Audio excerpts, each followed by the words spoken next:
Okay, सो हम evolution start कर रहे हैं आज।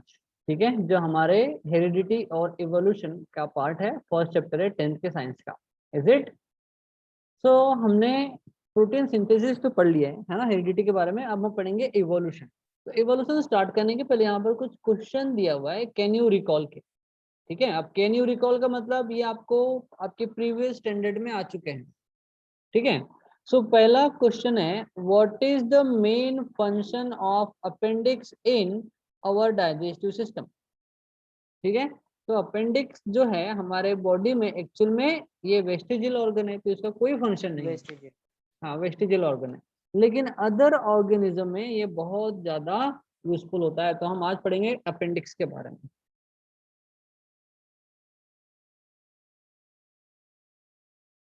दिख रहा है अपेंडिक्स? मैं इसको थोड़ा शॉर्ट कर लेता हूँ जूम।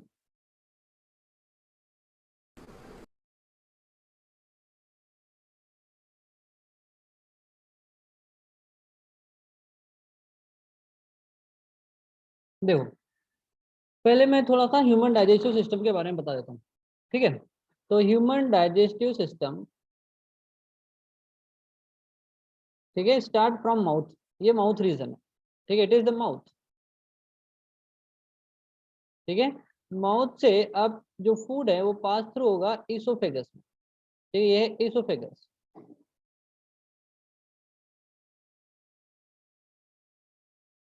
ये क्या है? इसोफेगस। इसोफेगस ओपन होता है जे शेप्ड स्टमक में। ये है स्टमक। स्टमक के बाद स्टार्ट होता है स्मॉल इंटेस्टाइन।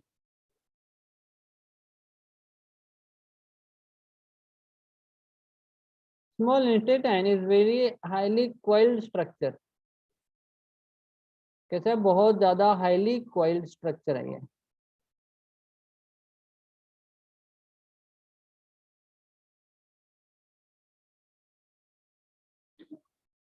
ठीक है, स्मॉल इंटेस्टाइन को हमने 3 पार्ट में डिवाइड किया है। स्टार्टिंग वाला जो पार्ट है हम उसको बोलते हैं डिओडिनम। मिडल वाला जो पार्ट होता है हम उसको बोलते हैं जेजुनम। और जो एंड वाला पार्ट होता है हम उसको बोलते हैं इलियम। तो ये एक्चुअल में स्मॉल इंटेस्टाइन के पार्ट है। ठीक है, ये है स्मॉल इंटेस्टाइन के पार्ट।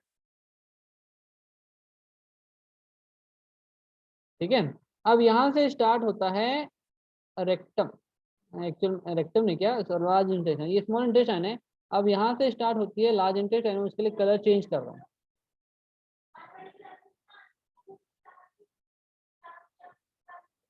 ठीक है, तो जब लार्ज इंटेस्टाइन स्टार्ट होता है ना, तो उसका ये वाले रीजन में एक फिंगर लाइक प्रोजेक्शन होता है जिसको हम बोलते हैं अपेंडिक्स।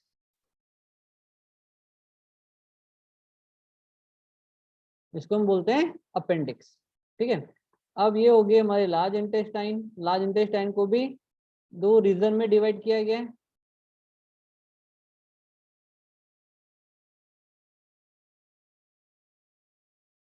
और फिर ये फाइनली ओपन होता है रेक्टम में।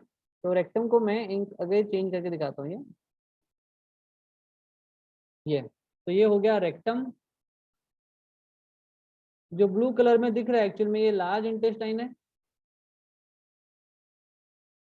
ठीक है, लार्ज इंटेस्टाइन को 2 पार्ट में डिवाइड किया गया है। एक है कोलॉन और दूसरा है रेक्टम। कोलॉन को फिर से 3 पार्ट में डिवाइड किया है। एक है असेंडिंग कोलॉन, दूसरा है ट्रांसवर्सल कोलॉन और तीसरा है डिसेंडिंग कोलॉन। ठीक है, ये जो ऊपर वाला पार्ट जा रहा है ये है असेंडिंग कोलॉन। असेंडिंग कोलॉन, ये वाला जो रीजन है ये वाला, ये है ट्रांसवर्सल कोलॉन। Transversal colon. और ये जो पार्ट नीचे जा रहा है इसको बोलते हैं डिसेंडिंग कोलॉन। डिसेंडिंग कोलॉन, ठीक है। और ये जो दिख रहा है बीच में रेड वाला स्ट्रक्चर, एक्चुअल में ये स्मॉल इंटेस्टाइन है, और स्मॉल इंटेस्टाइन को हमने 3 पार्ट में डिवाइड किया है, डिओडिनम, दूसरा है जेजुनम, और तीसरा है इलियम, ठीक है। ये जे शेप्ड स्टमक है, और ये इसोफेगस, और ये हो गया माउथ, और ये जो ओपनिंग है इसको हम बोलते हैं एनस, ठीक है। So this is all about the human digestive system. तो ह्यूमन डाइजेस्टिव सिस्टम में सर एक हाँ रुको ना 1 मिनट, मुझे कंप्लीट कर लेने दो पहले। ये जो असेंडिंग सर कोलॉन है, असेंडिंग कोलॉन के बेस में एक फिंगर लाइक प्रोजेक्शन होता है जिसको हम बोलते हैं अपेंडिक्स, और अपेंडिक्स के बारे में क्वेश्चन पूछा है, ठीक है। तो अपेंडिक्स एक्चुअल में हमारे बॉडी में वेस्टिजियल ऑर्गन है। कैसा ये वेस्टिजियल ऑर्गन? वेस्टिजियल ऑर्गन है। अब वेस्टिजियल ऑर्गन क्यों है? बिकॉज हम जो खाना खाते हैं which is cooked one, okay. तो मैं यहाँ पर लिख देता हूँ, the food we eat is cooked one, cooked one, यानी हम जो खाना खाते हैं कैसा है? पका हुआ रहता है। हेंस ड्यूरिंग कुकिंग, जब हम पकाते हैं during cooking, cellulose of the food, देखो हम जो वेजिटेबल बेस्ड फूड खाते हैं उसमें सेलुलोज होता है। Cooking cellulose of food gets breakdown into gets breakdown into maltose, ठीक है। माल्टोज एक काइंड का शुगर है, ये उसमें ब्रेकडाउन हो जाता है जब हम खाने को पकाते हैं तब। तो हमारे बॉडी में सेलुलोज जा रहा है क्या? नहीं जा रहा है, ठीक है। मीन्स हमारे बॉडी में सेलुलोज हमारे डाइजेस्ट सिस्टम में एंटर ही नहीं करता, हम उसको पका कर खा लेते हैं। चावल पकाते हैं, दाल पकाते हैं, वेजिटेबल्स पकाते हैं, जो भी प्लांट प्रोडक्ट जो हम खाते हैं वो कुक्ड बन रहता है। तो जब भी हम खाने को पकाते हैं तो सेलुलोज यानी स्टार्च है।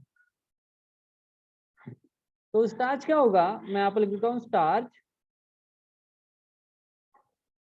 ब्रेक डाउन हो जाएगा, यानी सेलुलोज ब्रेक डाउन होकर स्टार्च को फॉर्म करेगा, हम ऐसा बोलेंगे। स्टार्च यानी एक सिंपल फॉर्म हो गया किसका? सेलुलोज का, ठीक है। तो हम सेलुलोज को स्टार्च नहीं लिखते यहाँ पर, सेलुलोज ही रहने। सेलुलोज ब्रेक डाउन होगा किसमें? स्टार्च में। तो माल्टोज के बदले में लिखता हूँ स्टार्च, और फिर लिखेंगे maltose into starch and maltose sugar, maltose sugar. Means हमारे बॉडी में सेलुलोज प्रेजेंट ही नहीं होता। अब देखो, अब अपेंडिक्स वेस्टिजियल ऑर्गन का क्या काम है अपेंडिक्स का? तो अपेंडिक्स ऐसे डाइजेस्टिव एंजाइम को सिक्रीट करता है, तो मैं यहाँ पर लिख रहा हूँ उसके बारे में थोड़ी सी इंफॉर्मेशन, ओके। अपेंडिक्स कंटेन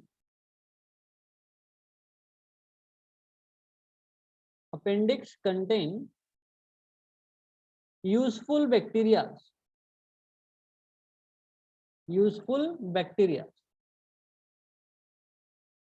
वहां पर यूजफुल बैक्टीरिया होता है। अब यूजफुल क्यों है? Because this bacteria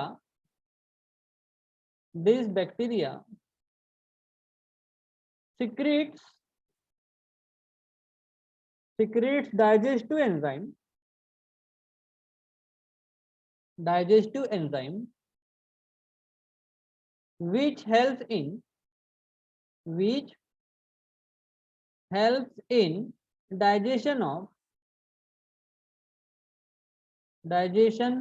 of cellulose, ठीक है। वो बैक्टीरिया जो अपेंडिक्स में ग्रो करते हैं वो ऐसे एंजाइम को सिक्रीट करते हैं जो सेलुलोज को डाइजेस्ट करने में हेल्प करता है। बट हम तो खाना पका हुआ खा रहे हैं, हमारे बॉडी में तो सेलुलोज है ही नहीं, तो क्या होगा? Hence hence that digestive enzyme that digestive enzyme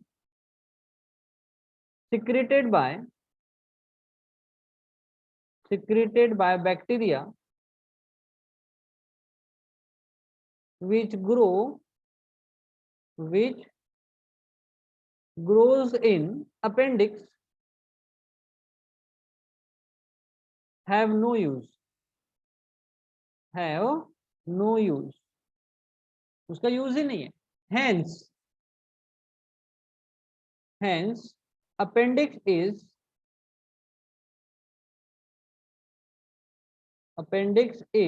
vestigial organ,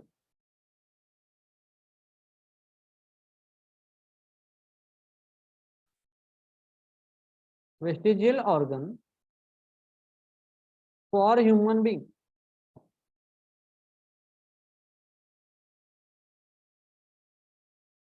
ठीक है, but useful in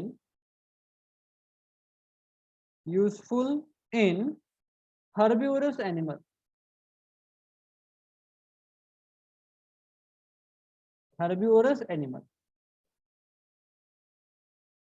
okay, because herbivores animal directly plant product को खाते हैं, लीव है ना, प्लांट के ब्रांचेस।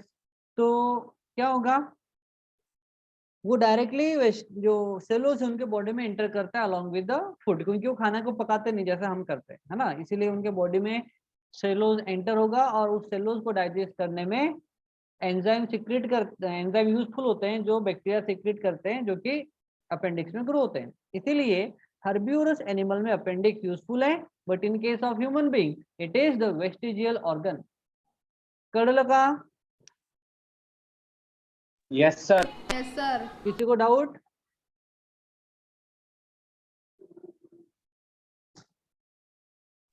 सर एक क्वेश्चन था सर। हाँ, एक मिनट ऐसा करो, पहले इसका स्क्रीनशॉट ले लो, फिर क्वेश्चन सॉल्व करते हैं आपका। सर थोड़ा तो ऊपर करना सर, हल्का। हाँ, अभी हो गया क्या? 2 पार्ट में ले इसको? नहीं सर, हो गया एक ही में, ठीक। जूम करके फोटो दिख रही है, देख लो। हो गया हाँ सर। दिख रही है सर। हाँ ठीक है। हाँ, अब बोलो आपका डाउट बेटा। सर ये जो बीमारी नहीं होती अपेंडिक्स, हाँ हाँ हाँ हाँ, वो उसका यहाँ इससे कोई रिलेशन है क्या? हाँ है ना बेटा। देखो अब क्या होता है, हमारे बॉडी के अंदर जितने भी ऑर्गन है ना, वो बिल्कुल कॉम्पैक्टली अरेंज है, उनके आसपास जगह है नहीं, कैसे बिल्कुल प्रिसाइजली और कॉम्पैक्टली अरेंज है। अब बहुत केसेस में क्या होता है, ये अपेंडिक वेस्टिजियल ऑर्गन तो है, लेकिन ये ग्रो यानी ये डीजनरेट होना स्टार्ट हो गया। डीजनरेट यानी ये धीरे धीरे धीरे ह्यूमन बॉडी से कम होते जा रहा है ना, डिग्रेड होते जा रहा है, और कुछ हजारों साल बाद, लाखों साल बाद ये गायब हो जाएगा, अपेंडिक्स रहेगा ही नहीं। ठीक है, अब देखो अभी है और अभी ये वेस्टिजियल ऑर्गन है। अब देखो क्या होगा, अब बहुत केसेस में क्या होता है कि ये अपेंडिक्स की जो सेल है वो ग्रो होती है, ठीक है, वेस्टिजियल ऑर्गन है, बट बहुत से ह्यूमन बीइंग में इसका जो ग्रोथ है वो हो जाता है। ठीक है, जैसे कुछ बॉडी में ऐसे केमिकल्स चले जाते हैं, है ना, जो अपेंडिक्स को ग्रो करने में हेल्प करते हैं। अब जब अपेंडिक्स ग्रो होगा तो इसकी सेल होगी, सेल डिवीजन होगा, तो सेल डिवाइड होगी और 2 से 4, 4 से 8 सेल, और वो सेल में क्या साइज इंक्रीज होगा। तो अब बाजू में जो ऑर्गन है, बाजू में जो ऑर्गन है या मसल्स है, ये अपेंडिक्स की मसल्स उनको प्रेशर एक्सर्ट करेगी ना, अगर उसको फैलना है। अब 2 लोगों के बीच में तुम जाकर बैठोगे तो तुम्हारी जगह है नहीं, तो तुम क्या करोगे, बाकी के लोगों को दोनों साइड में ढकेलोगे ना। ऐसे ही यहाँ पर अपेंडिक्स की सेल, जब अपेंडिक्स सेल का सेल डिवीजन होता है, अपेंडिक्स ग्रो करता है, तो वो नेबरिंग सेल को प्रेशर अप्लाई करेगा, और उस प्रेशर के कारण नेबरिंग जो सेल है वो रप्चर होगी, टूटेगी, फूटेगी। और जब रप्चर होगा सेल में तो हमको पेन क्रिएट होता है, बहुत ज्यादा सीवियर पेन होता है, सहन नहीं कर सकते। ठीक है, इसीलिए अब ऑपरेशन के थ्रू इस अपेंडिक्स को कट करके निकाल देते हैं। ठीक है, इसको हम बोलते हैं अपेंडिक्स का ऑपरेशन। ठीक है, यस सर। हाँ यस सर। ठीक है, और कोई डाउट?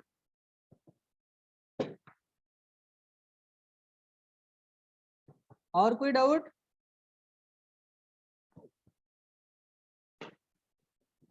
Anyone, any doubt?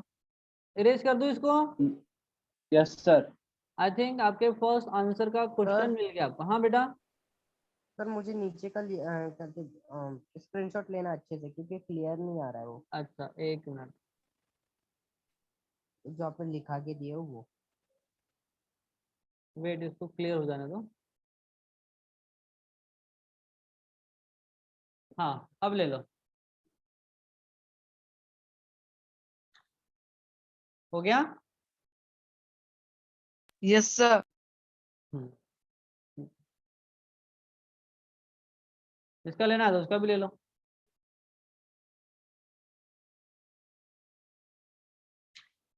देखो याद रखना, यहाँ पे बहुत सारी इंपॉर्टेंट चीजें बता दी हूँ मैंने। ये स्मॉल इंटेस्टाइन के 3 पार्ट होते हैं, डिओडेनम, जेजुनम और इलियम। ये है लार्ज इंटेस्टाइन। लार्ज इंटेस्टाइन के 3 पार्ट होते हैं। पहले तो मेन 2 पार्ट होते हैं, एक होता है कोलॉन और दूसरा होता है रेक्टम, लार्ज इंटेस्टाइन के। फिर कोलॉन को भी 3 पार्ट में डिवाइड किया है, ascending colon, transversal colon and descending colon. और ये है रेक्टम, जहां पर टेम्पररीली जो वेस्ट मटेरियल है ना, डाइजेस्टेड फूड का रेसिड्यू और अनडाइजेस्टेड फूड यहाँ पर जमा होगा, और टाइम टू टाइम आप इसको अपने बॉडी से रिमूव कर देते हो। डिफिकेशन प्रोसेस बोलते हैं इसको, ठीक है, डिफिकेशन। ठीक है, तो इसका भी क्या ले लो, उसका क्या स्क्रीनशॉट ले लो इसका भी। सर हो गया। हाँ, ठीक है।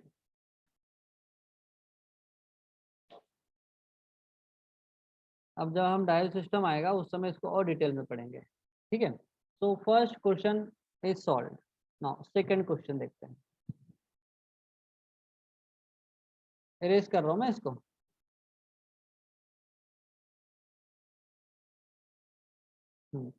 सेकंड क्वेश्चन क्या बोल रहा है?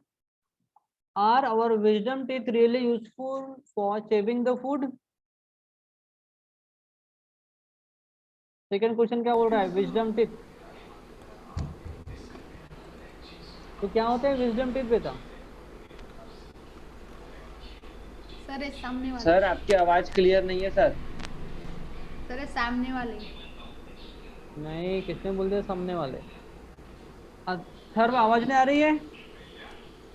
सर अभी आ रही है सर, पहले थोड़ी सी अटकी थी सर। आपके साइड का नेटवर्क काम नहीं कर रहा होगा। मैं तो पार्थ कहाँ से इंटरनेट लेता हूँ,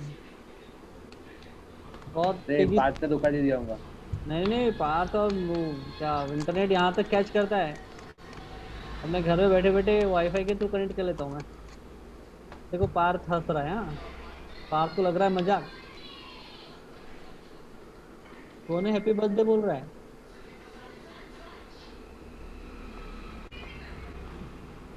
हाँ, तो हम बोल देख रहे थे विजडम टिथ। अब देखो, हमारे टिथ का स्ट्रक्चर बताता हूँ मैं, ठीक है। तो ये है फ्रंट वाले टिथ, बट ये विजडम टिथ नहीं है। हाँ, तो मैं पहले ऐसे जॉ बना लेता हूँ, जॉ।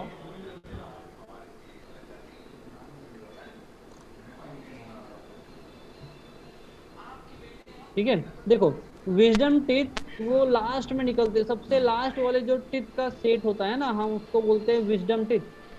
जो हमारे अभी तक तो मेरे बॉडी में आए नहीं है, ठीक है।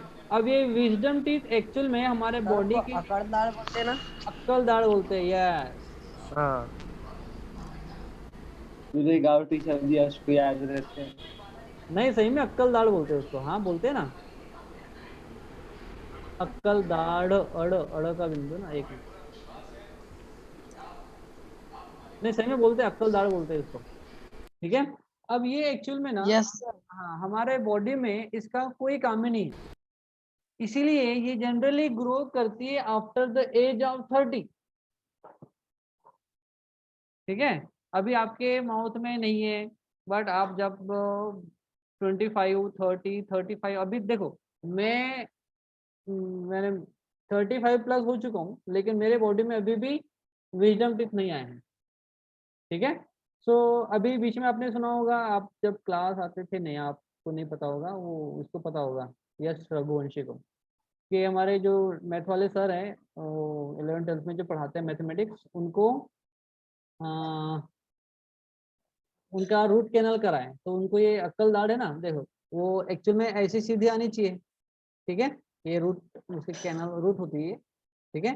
तो ये अक्कल दाढ़ ऐसे ना आई, वो ऐसे ग्रो हो रही थी, ऐसी। और ये जो नेबरिंग जो टिथ थे, है ना, ये उसको क्या कर रही थी? पुश कर रही थी, ठीक है। इसीलिए इसको फिर रूट कैनल करा के उसको निकाल देना पड़ा, एक मिनट, हाँ मैं आ रहा हूँ बेटा, एक मिनट। अब देखो wisdom teeth, okay, so wisdom teeth do not have use in our mouth, there is no use of wisdom teeth, wisdom teeth या tooth in our mouth to crush the food,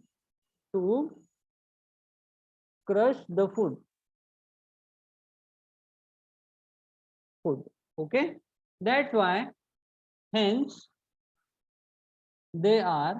wisdom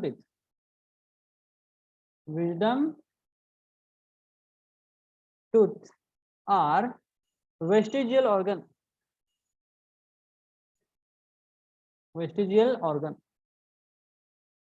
ठीक है। तो ये क्या है, vestigial organ है, इसका use ही नहीं है। देखो हमने 3 वेस्टिजियल ऑर्गन पढ़ चुके हैं। कल हमने देखा था टेल बोन के बारे में, टेल बोन जिसको कोकिक्स बोलते हैं, क्या बोलते हैं इसको, कोकिक्स, ठीक है। फिर विजडम टूथ, विजडम है DOM, ये भी वेस्टिजियल ऑर्गन है। और अपेंडिक्स, और क्या है, ear muscle,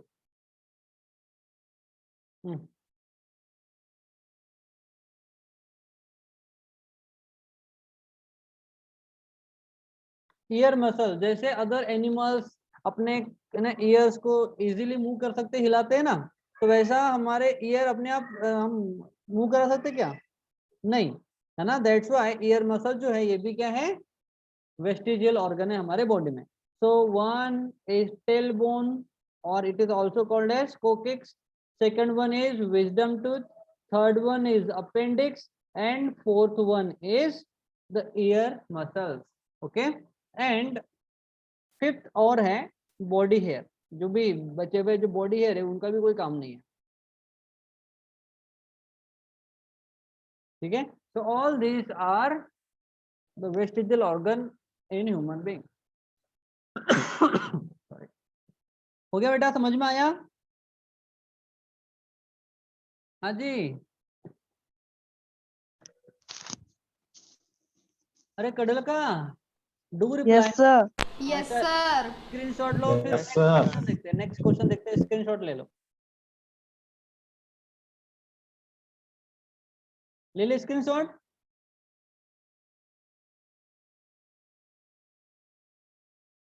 Yes, sir.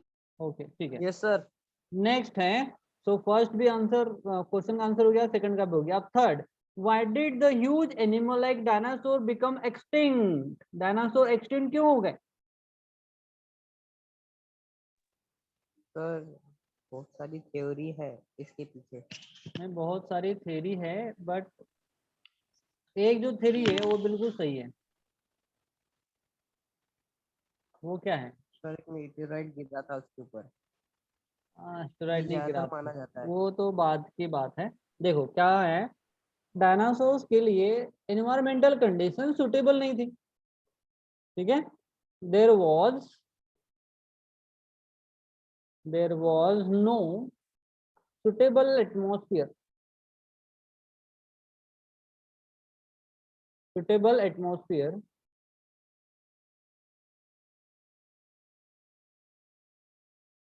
For dinosaurs. एक minute, let me check the spelling. Dino SAUR, okay, DIANOSUR, dinosaurs, okay. So there was no suitable atmosphere for dinosaurs, hence they become extinct, क्योंकि environment उनके लिए suitable था ही नहीं। और किसी के लिए भी कोई भी ऑर्गेनिज्म हो, अगर एनवायरनमेंट सुटेबल नहीं होगा, जैसे अभी ह्यूमन बीइंग की बात कर लो, आसपास का एनवायरनमेंट अभी सुटेबल नहीं है, तो कितने लोग बीमार हो गए, और कितने लोग every day you are watching news on news channels that people are dying. Okay, so अगर यही रेट चलता रहा तो बहुत बुरी कंडीशन आने वाली है। इसलिए अब कोई भी एनिमल हो, अगर उसके लिए एनवायरमेंटल कंडीशन अगर सूटेबल नहीं है तो वो लुप्त हो जाएगा, एक्सटिंक्ट हो जाएगा। ठीक है, next fourth.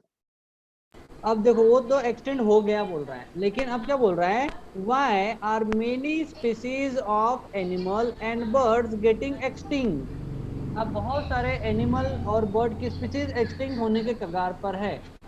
The condition is the same. So because of pollution नहीं, पोल्यूशन भी है। अब पोल्यूशन एक्चुअली में क्या है उनके and लिए, global atmosphere. and global warming. हाँ, बट मेन कंडीशन क्या है कि उनके लिए सुटेबल एटमॉस्फेयर नहीं है। There is no suitable environment for them. Okay, अगर हम बात करें बर्ड की, तो हमारे सराउंडिंग में रेडिएशन बहुत ज़्यादा हो गया है, और जो इलेक्ट्रोमैग्नेटिक वेव्स है जो हमारे मोबाइल के ऊपर वर्क कर रही है ना, टावर से जो सिग्नल आ रहे हैं, उसके कारण भी बहुत सारी जो बर्ड है वो बहुत ज़्यादा अफेक्ट हो रही है। इसीलिए बर्ड है ये एक्सटेंड हो रही है। अब कुछ एनिमल्स की अगर हम बात कर रहे हैं, तो एनिमल्स के लिए जैसे हमने अफॉरेस्टेशन कर दिया है, सॉरी डिफॉरेस्टेशन चल रहा है एवरी डे वर्ल्ड वाइड। हम रोज पेड़ों को काट के, जंगलों को काट कर वहाँ पर शहर बसा रहे हैं, फैक्ट्री बसा रहे हैं, है ना, वहाँ पर इन्वायरमेंटल कंडीशन चेंज कर रहे हैं हम, पोल्यूशन फैल रहा है ना। जंगलों में से हमने हाईवे निकाल दिए हैं एक सिटी से दूसरी सिटी जाने के लिए। तो ये सब क्या है, हम एनवायरनमेंट में डिस्टरबेंस क्रिएट कर रहे हैं। और जो एनिमल है, जैसे कुछ एनिमल बहुत ज्यादा शाइनेस है, उनको रोड पर आने को डर लगता है, तो वो बाहर आते ही नहीं, और धीरे धीरे वो एक्सटिंक्ट होने पर आ गए हैं। ठीक है, so again the question, the answer for that question will be there is no suitable atmosphere for them to survive. That's why most of the birds and animals they becoming extinct. Okay, so I'm going to write the answer for fourth question. Okay, the environmental condition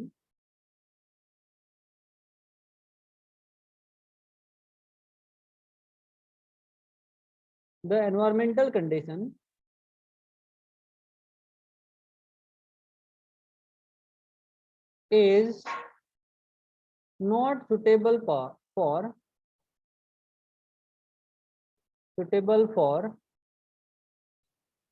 most of the birds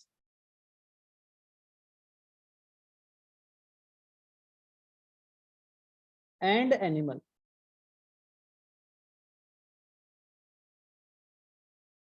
and they becoming and they are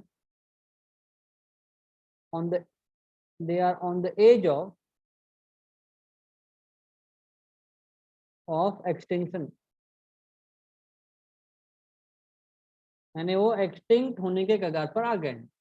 अब देखो environmental suitable condition क्यों नहीं है, ठीक है, तो यहाँ पर कुछ रीजन लिख रहा हूँ मैं जिस कारण हमारा एटमॉस्फेयर कंडीशन चेंज हो गई है। उनके लिए क्या है, डिफॉरेस्टेशन,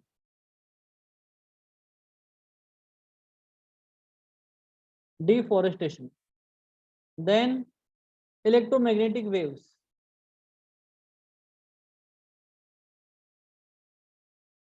और इलेक्ट्रोमैग्नेटिक रेडिएशन कैसे है, which is used in mobile phones. ठीक है, तो नेक्स्ट कंस्ट्रक्शन और इंफ्रास्ट्रक्चर डेवलपमेंट।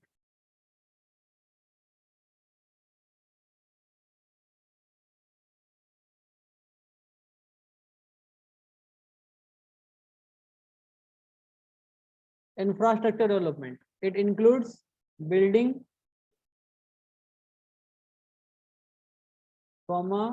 highways,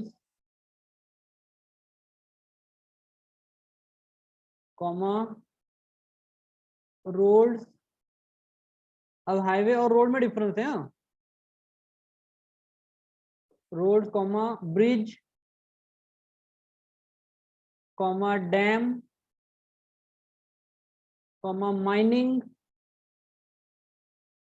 माइनिंग कोयला निकाल जमीन के अंदर से, है ना। अब देखो टाइम खत्म हो गया बेटा हमारा, 1 मिनट बचा हुआ, ये सेशन खत्म हो जाएगा, ध्यान रखना। ठीक है, so these are the factors that affect the environmental condition, और वो एनिमल एक्सटिंक्ट होने के कगार पर आ गए हैं। ठीक है, तो रिकॉल सेक्शन आज हमारा कंप्लीट हो गया है। कल हम स्टार्ट करेंगे इवोल्यूशन। ठीक है, हाँ 1:30 बजे फिर से हमारी क्लास होगी मैथमेटिक्स की। हाँ 1:30 बजे। और कोई डाउट? No Time- sir